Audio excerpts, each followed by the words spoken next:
हिमांशु हमारे साथ लगातार बने हुए पिछले 4 दिनों से आप हिमांशु वहां पर मौजूद है और हर तस्वीर देश के दर्शकों तक पहुंचा रहे हैं। आपने वो तस्वीर भी पहुंचाई कि अव्यवस्थाओं का आलम क्या था, कैसे लंबी लंबी कतारें गाड़ियों की लगी थी ट्रैफिक जाम में। आज वहां पर क्या तस्वीर है, क्या आज व्यवस्थाओं में थोड़ा सुधार है, क्योंकि लाखों की संख्या में श्रद्धालु पहुंच रहे हैं एक बार फिर से?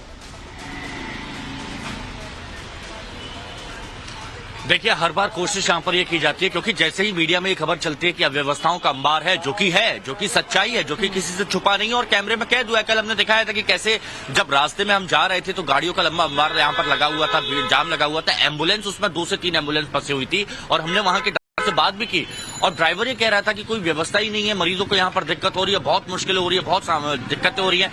तो जब इस बात के चर्चे मीडिया में हुए तो उसके बाद सरकार की तरफ से कोशिश तो वहां पर की जा रही है, लेकिन वो कोशिश नाकाफी हो रही है, क्योंकि जितना पर्याप्त बल वहां पर तैनात करना चाहिए था, आप कितने लोगों को वहां पर तैनात करेंगे? अगर वहां पर 5 से 6 लाख लोग आ रहे हैं तो आप कितने लोगों को, एक औसत तो होगा, एक अनुपात तो होगा जिसके तहत आपको वहां पर पुलिसकर्मियों को तैनात करना होगा, लेकिन वो हो नहीं रहा है। और सबसे बड़ी बात यह है कि जिन पुलिसकर्मियों को व्यवस्था के लिए तैनात किया गया है, वो जैसे ही बाबा को देखते हैं, प्रवचन सुनते हैं, मोबाइल निकालते उनको कैद करने में लग जाते हैं, उनके आगे पीछे घूमने लगते हैं और व्यवस्था वहां धरी की धरी रह जाती है। तो ये सारी दिक्कतें यहाँ पर आ रही हैं लोगों को लेकर। जो मैं यहाँ पर आपको बता रहा हूँ कि जो लोग मंच पे नहीं जा पा रहे क्योंकि जगह है ही नहीं, बैठने की जगह नहीं है, खड़े होने की जगह नहीं है, सांस लेने की जगह नहीं है, लेकिन मंच के बाहर कहीं पर दूर अगर खेत में कोई पेड़ दिखाई दे रहा है तो पेड़ के नीचे जो बोरी का फट्टा होता है उस पर सब लोग बैठे हुए हैं, पूरा परिवार वहां पर बैठा हुआ है और लाउड स्पीकर से सुने जा रहे हैं। लेकिन उनके आसपास, वो ये बोल रहे जितना उनके आसपास, अब वो 200 मीटर हो, 500 मीटर हो, 1 किलोमीटर, जितना धीरेन्द्र शास्त्री के आसपास पहुंचे उतना वो ऑरा उनका देखने को मिला, उतनी वो कृपा देखने को मिलेगी।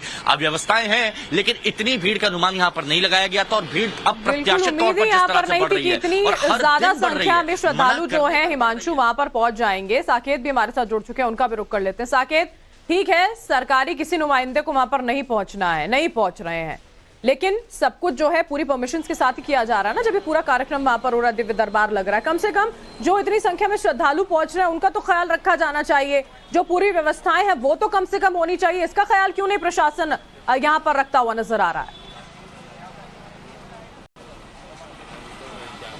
देखिए, बिल्कुल, जब ये कार्यक्रम आयोजित होने की बात हुई थी उसके बाद बजाबता सरकार को इसकी जानकारी दी गई थी। जिला प्रशासन के साथ कई राउंड की मीटिंग भी हुई थी, जो आयोजन समिति है उनके सदस्यों के साथ, और तमाम चीज़ें तय हुई थी कि कितने पुलिसकर्मियों की तैनाती होगी, किस तरह से व्यवस्थाएं की जाएगी। लेकिन जब बाबा वहाँ पर पहुंचे हैं और उससे पहले जिस तरह से विरोध हो रहा था, सत्ता में बैठी पार्टियों के तरफ से, उनके नेताओं के तरफ से विरोध के सुर जो सामने आ रहे थे, उसका असर प्रशासन पर भी दिखा। क्योंकि जगह जगह खाली, अगर हम सड़कों की बात करें तो वहाँ ना तो कोई ट्रैफिक पुलिस थी, क्योंकि हम भी कई घंटों तक उस सड़क पे फंसे रहे, लेकिन एक भी जगह हमें पुलिस नहीं दिखी जो कि ट्रैफिक व्यवस्था को सुचारू ढंग से वहाँ पर बहाल करा सके। साथ ही साथ जो पंडाल में भी व्यवस्था थी वहाँ भी अव्यवस्था का माहौल था। कहा गया था कि 150 से अधिक मजिस्ट्रेट की तैनाती की जाएगी, 4000 पुलिसकर्मी रहेंगे, लेकिन एक भी जगह इस तरह की तस्वीर नहीं दिखी हमें और अव्यवस्था का आलम हमेशा बना रहा है। अभी हम होटल के बाहर मौजूद हैं, यहाँ जहाँ पर बाबा रुके हुए हैं,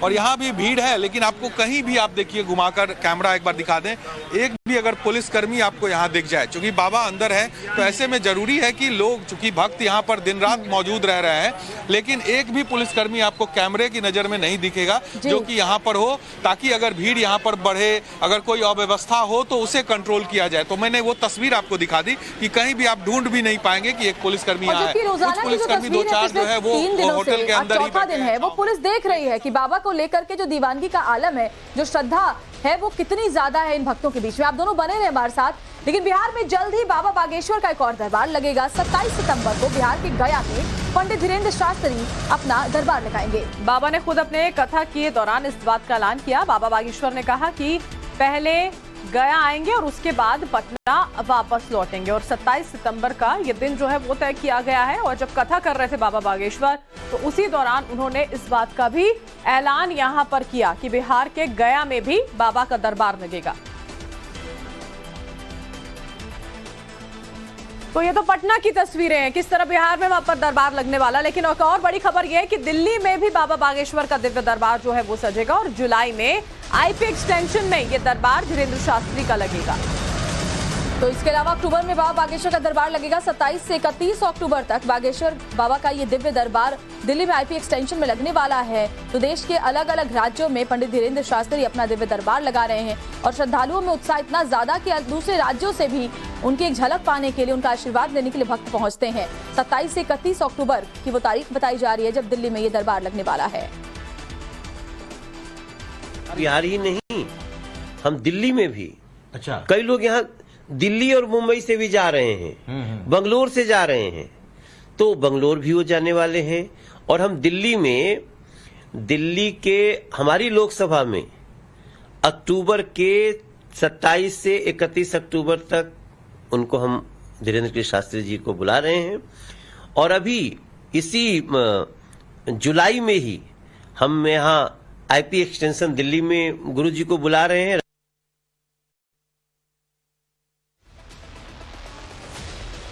तो दिल्ली में भी बाबा बागेश्वर का दिव्य दरबार सजने वाला है। हिमांशु और साकेत दोनों हमारे साथ जुड़े हुए हैं। हिमांशु, कल ये पहले खबर आई थी कि अर्जी नहीं लगाई जा सकेगी, जैसी भीड़ थी उसको लेने, उसके बाद बाबा ने खुद इस बात का ऐलान किया था, लेकिन बाद में पर्चियां खुली, अर्जी लगाई गई।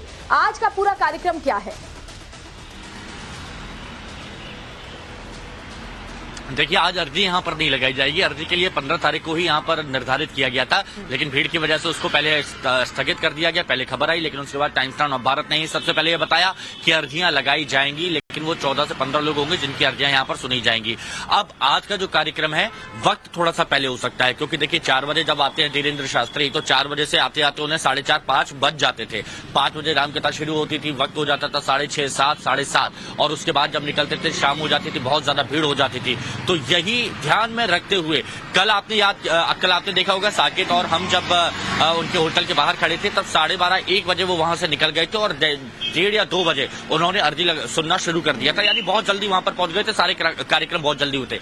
तो आज भी उम्मीद यहां पर यही है कि सब चीज व्यवस्थित रहे, लोगों को दिक्कत ना हो, इसलिए 4 बजे से पहले धीरेन्द्र शास्त्री जी वहां नौबतपुर में पहुंच सकते हैं, मंच पर हनुमत कथा कर सकते हैं, क्योंकि नहीं चाहते जब शाम होती है, धूल धक्कड़ बहुत ज्यादा हो जाता है, अव्यवस्थाएं हो जाती है, लोगों को दिखता नहीं है, क्योंकि उबड़ खाबड़ रास्ता है। कल हमने आपको दिखाया था कि हर जगह वहां पर खुदा हुआ है, एक छोटी सी सड़क है और उसी में आने वाली गाड़ियां जा रही है। तो ऐसे में रात में जो 2 व्हीलर, ज्यादातर यहाँ जो लोग आते हैं वो 2 व्हीलर से आते हैं और ऑटो से आते हैं, और ऑटो में एक सवारी नहीं होती, 2-4 सवारी नहीं होती, ऑटो में 8-8 9-9 10-10 सवारी बैठी होती है, जिसमें महिलाएं, बच्चे, बुजुर्ग होते हैं। तो इस वजह से रात में सबसे ज्यादा दिक्कत होती है, इसलिए ये कोशिश है कि दिन ही दिन में इस कार्यक्रम को निपटाया जाए। तो उम्मीद है कि आज 3 बजे से शुरू होगा और ज्यादा से ज्यादा श्रद्धालु देखिए हिमांशु वहां पर पहुंच रहे हैं, उन्हें किसी तरह की समस्या यहाँ पर ना हो, क्योंकि अव्यवस्थाएं जो है वो तो देखने को मिल ही रही है। जिस तरह से आप लगातार हम तक तस्वीरें पहुंचा रहे हैं, हम देख पा रहे हैं कि जब संख्या यहाँ पर भक्तों की बढ़े जा रही है, उसी के साथ साथ थोड़ी बहुत समस्याएं भी पेश उनको आ रही हैं। साकेत और हिमांशु दोनों का बहुत बहुत शुक्रिया।